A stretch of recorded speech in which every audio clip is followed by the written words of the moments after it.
Elena, before we talk about how a 16-year-old can write, direct, and star in her own film, tell me a bit about the character of Susie, the girl you played in your film, Stolen Dream.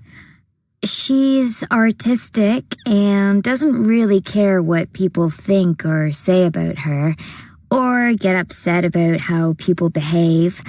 I'm a lot like that too. I don't worry too much about other people's opinions of me. So, is being free of worry a message you wanted to communicate to your audience? In a way, you need to be free. You shouldn't be tied to your background, where you were born, or anything you haven't chosen for yourself.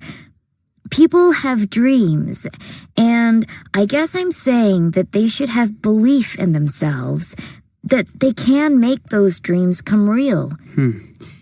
It must have been an exciting atmosphere to work in. Was making the film like your own dream coming true? Definitely, although it wasn't easy. I had very little time or money. People told me to relax, but I knew I couldn't. If I didn't work, no one else would. But after a week or so, because everyone on the film was facing the same challenge, we came together.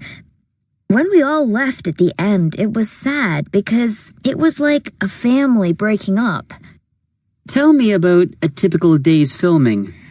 I don't think there was a typical day, really. Each day, I got up at 5 to start at 6. I'd film 2 or 3 scenes in the morning, and the same again after lunch. That way, I had a goal and knew how much I was achieving each day. Sometimes, if we needed to, we'd work on until late, till 3 a.m. one time.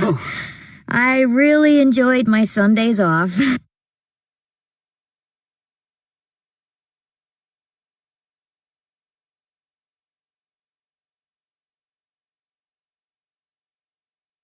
Questions 5 to 8. You'll hear an interview with someone who works in the film industry.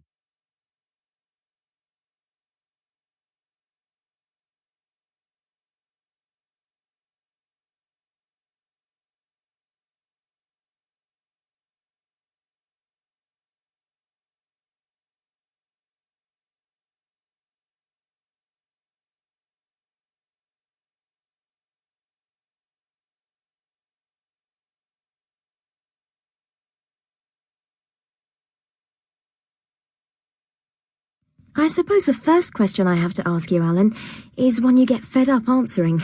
But here goes. What is a best boy? Well, I'm not sure why I'm called a best boy exactly, but I like to think it's because I'm the best at what I do.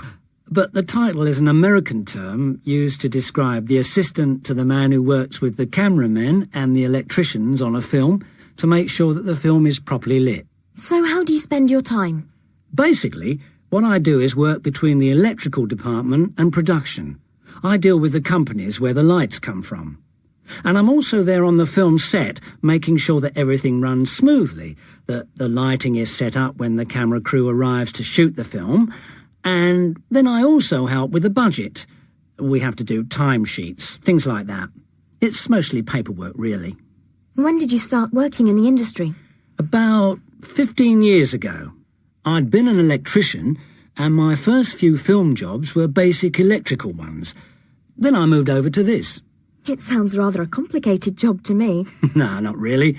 I've never had to do anything out of the ordinary, but filming on location does make things more intense. There's less control than in the studio, and you can have problems with the weather. On my latest film, we were working in the hills, and it would take us ages to get the equipment up there. But I enjoyed it. It was a challenge. Is working on location a plus for you? Well, you see some great places, but long working days and problems with production are far more common. There's a lot of responsibility with the job because there's so much money involved. If all the lighting goes wrong on one day, then obviously there'll be trouble. The long hours are very unsociable, which is okay if you're single, but there's quite a lot of work abroad, which puts a lot of pressure on the family. I went away for 5 months